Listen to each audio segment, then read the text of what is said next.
আসসালামু আলাইকুম রহমতুল্লাহি ওয়া বারাকাতুহু নাহমাদুহু ওয়া নুসাল্লি আলা রাসূলিহিল কারীম আম্মা বা'দ। আমাদের মুসলমানদের পবিত্র ঈদুল আজহার দিন, কুরবানি ঈদের দিন, এটা মুসলমানদের জন্য খুশির দিন, আনন্দের দিন, আল্লাহ তাআলার পক্ষ থেকে মেহমানদারির দিন। কিন্তু কিছু হিন্দু সাম্প্রদায়িক লোকেরা, কিছু নাস্তিকেরা আমাদের এই কুরবানি নিয়ে অনেক কটূক্তিমূলক প্রশ্ন করে। আজকে সে সমস্ত কটূক্তিমূলক প্রশ্নগুলোর দাঁতভাঙ্গা জবাব দেব ইনশাআল্লাহ। তারা প্রশ্ন তুলে যে মুসলমানরা প্রাণী হত্যার মতো মহাপাপের মধ্যে লিপ্ত হয়, যে কুরবানি ঈদের দিনে তারা লক্ষ লক্ষ কোটি কোটি প্রাণীকে জবাই করে, অথচ প্রাণী হত্যা মহাপাপ। তাদেরকে আমি বলতে চাই, ও নাস্তিকের বাচ্চা, ও ইহুদির বাচ্চা, ও খ্রিস্টানের বাচ্চা, ও হিন্দুদের বাচ্চা, তোরা মুসলমানকে শিখাস যে প্রাণী হত্যা মহাপাপ।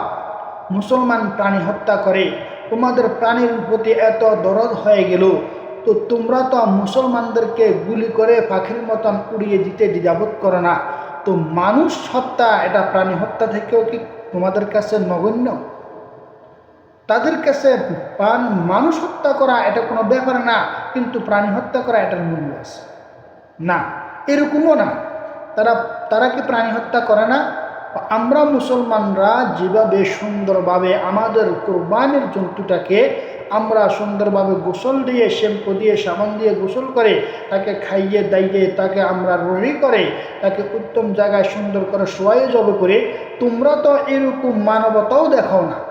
তোমরা তোমাদের যে পূজার মণ্ডপের মধ্যে তোমরা ফাঁড়া বলে দিয়ে থাকো, ওই ফাঁড়াকে তোমরা এভাবে নির্মমভাবে তোমরা তাকে হত্যা করো যে এক কোপে তাদেরকে তোমরা দুইভাগ করে ফেলো।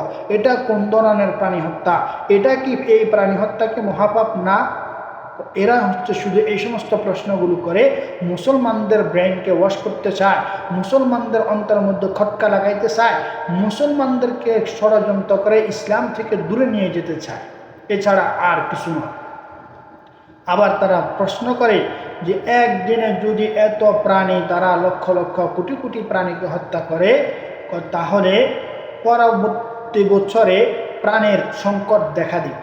তো আমরা এই প্রশ্নের জবাবে তাদেরকে বলতে চাই, যে জিনিসটা আল্লাহ তাআলা বিধান করে দিয়েছেন, যে জিনিসটাকে আল্লাহ তাআলা হুকুম করে দিয়েছেন, ওই জিনিসটা আল্লাহর জন্য খরচ করার জন্য ওই জিনিসের মধ্যে আল্লাহ তাআলা বরকত দিয়ে থাকে। যেই জিনিসের মধ্যে আল্লাহর হুকুম নাই, বিধান নাই, ওটার মধ্যে বরকত নেই।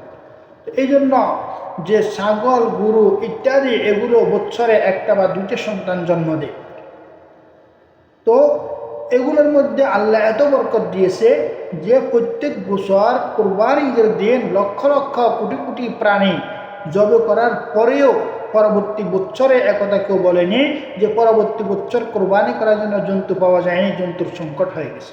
কেন? আল্লাহ তারা এটার মধ্যে বরকত দিয়ে দিচ্ছে। এটার মধ্যে আল্লাহর হুকুম আছে, বিধান আছে। আর যেগুলোর মধ্যে আল্লাহর বিধান নাই, হুকুম নাই, এগুলোর মধ্যে বরকত নাই, যদিও বা এগুলো বেশি হয়। যেমন কুকুর, আপনার বছরে 7টা বাচ্চা সে জন্ম দেয়, কিন্তু কুকুরের মধ্যে কোনো বিধান না থাকার কারণে, কুকুরের গোশত কেউ না খাওয়ার কারণে, কুকুর দিয়ে কোরবানি করা জায়েজ না হওয়ার কারণে ওই কুকুরকে পুরা গ্রামের মধ্যে তালাশ করিয়ে একটা পাওয়া যায়। কেন? এটার মধ্যে বিধান না থাকার কারণে বরকত। তো তোমরা এই সমস্ত বড়িগুলো উড়িয়ে মুসলমানদের জাহান দোলাই করতে পারবে না। শুধু তাই নয়, এমনকি কখনো হয়েছে যে কোরবানি ঈদের দিন এতগুলো প্রাণী জবে করার কারণে পরের দিন গোশতের বাজারে যে গরু গোশত পাওয়া যায়নি, বকরির গোশত পাওয়া যায়নি, ছাগলের গোশত পাওয়া যায়নি না, বরং ঈদ উপলক্ষে মানুষের অনুষ্ঠান আরও বেশি হয়। যারা কোরবানি করে তারাও এই পরিমাণ গোশত পায় না, যারা কোরবানি করে না তারা যে পরিমাণ পায়। তো এরা কি করে? পরের দিন বাজার থেকেই সেই মেহমানকে বিদায় করার জন্য কিনে আনতে হয়, মেহমানকে আপ্যায়ন করার জন্য বাজার থেকেই কিনে আনতে হয়, তার কোরবানির গোশত দ্বারা সেটা সংকুলন হয় না। কিন্তু এটা কি কখনো হয়েছে যে এতগুলো প্রাণী কোরবানি করার কারণে পরের দিন বাজারে কোরবানি গোশত পাওয়া যায়নি?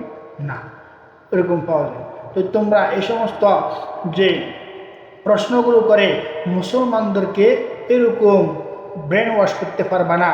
তোমরা মুসলমানদেরকে ষড়যন্ত্র করে ইসলাম থেকে দূরে সরাতে পারবে না। আবার তোমরা সেই বুলি উড়াও। ধর্ম যার যার উৎসব সভায় তোমাদের যখন পূজা হয় তখন তোমরা দেয়ালিকার মধ্যে এরকম সবাইকে তোমরা রং মাখামাখি করো, সবাইকে বলো আসো আমাদের উৎসবের মধ্যে আসো। তাহলে আমি তোমাদেরকে বলতে চাই, যদি ধর্ম যার যার উৎসব সবার হয় তাহলে তোমরাও মুসলমানদের কোরবানি ঈদের দিনে ঈদের নামাজের মধ্যে শরীক হবে এবং একসাথে তাদের সাথে কোরবানি করবে, বরং তাদের সাথে সন্ধ্যাবেলায় আসে কোরবানি গোশত দিয়ে পারবে। তোমরা তোমাদেরটা পারো না, আসো না, মুসলমানদের বিধানের মধ্যে আসতে পারো না, মুসলমানদের সাথে নামাজ পড়তে পারো না, মুসলমানদের সাথে গরুর মাংস খেতে পারো না, আবার তোমরা সেইগুলি বলি উড়াও।